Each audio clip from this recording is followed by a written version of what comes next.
What's up guys, Nick Rapazzi here. Welcome to the NR Motorsports YouTube channel. So today we're going to be working on the BMW again. I have it idling, still trying to get some idle and drive miles on it so we can get rid of the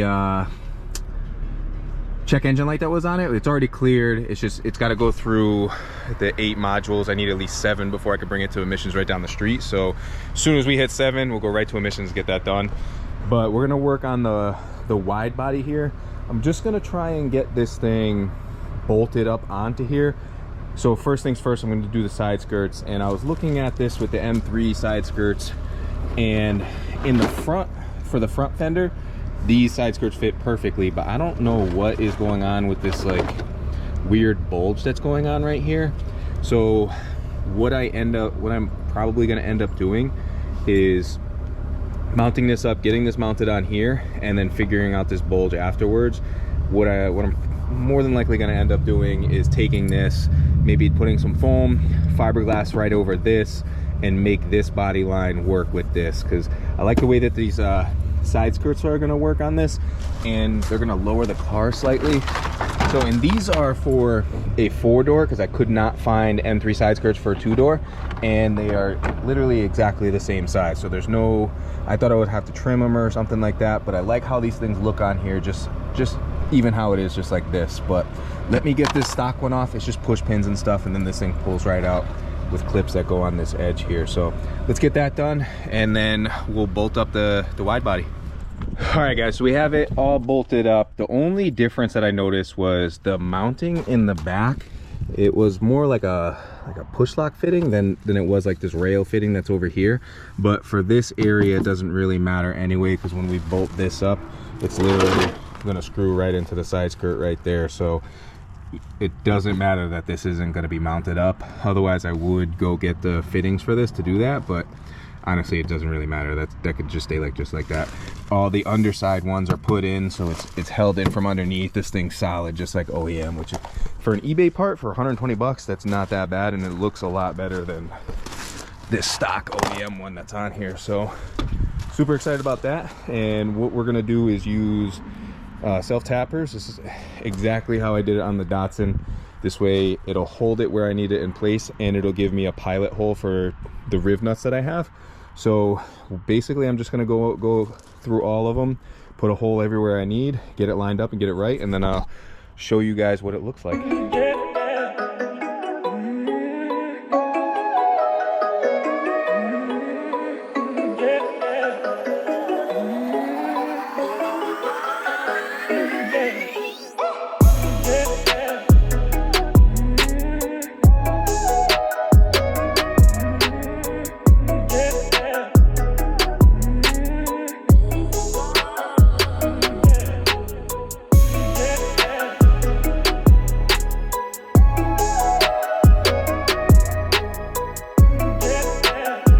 All right guys, so we have everything mounted up. It went very smooth. Everything looks like it's perfect on here.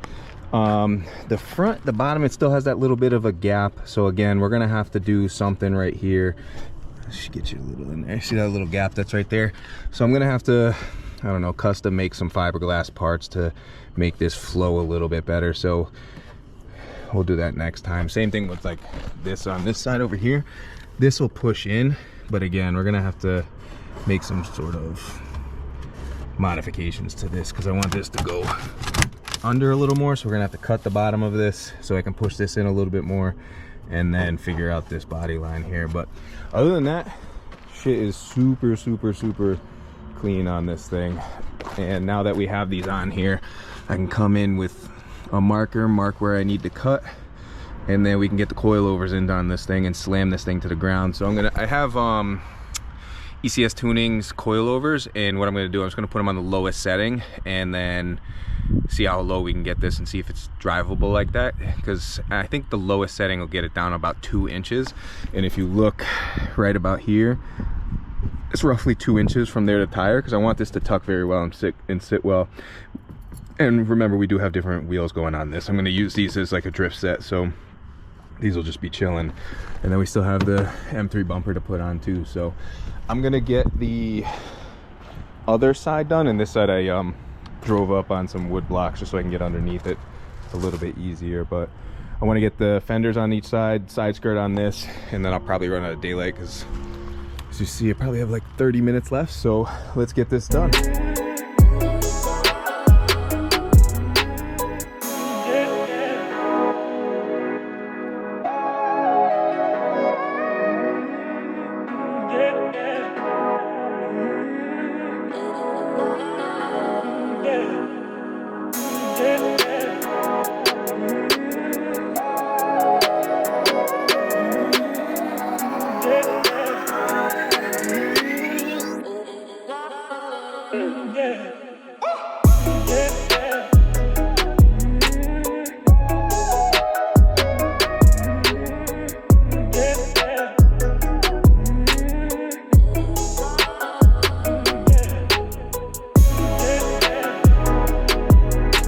Guys, so we got this side on, no different than the other. Went on smooth sailing. Again, same with this side. This bottom sticks out a little bit too far, so we're gonna cut the bottom half of this so I can push it in just a little bit more, and then we'll figure out something for this gap right here on this side. Same thing with this as well.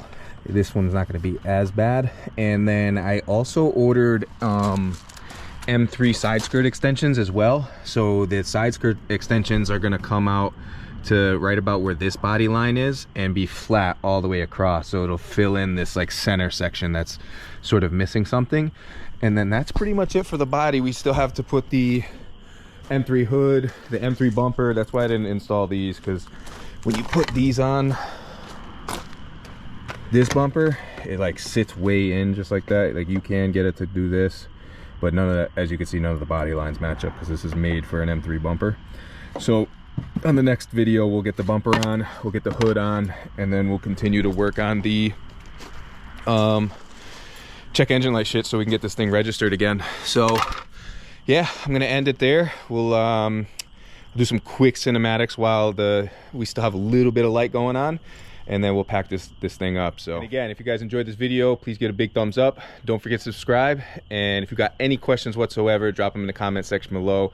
I do recommend this kit, but it is from Russia, and we have a lot of shit going on with Russia right now. So honestly, I don't know if you'll be able to get this kit again for a very long time. So yeah, see y'all later. Peace.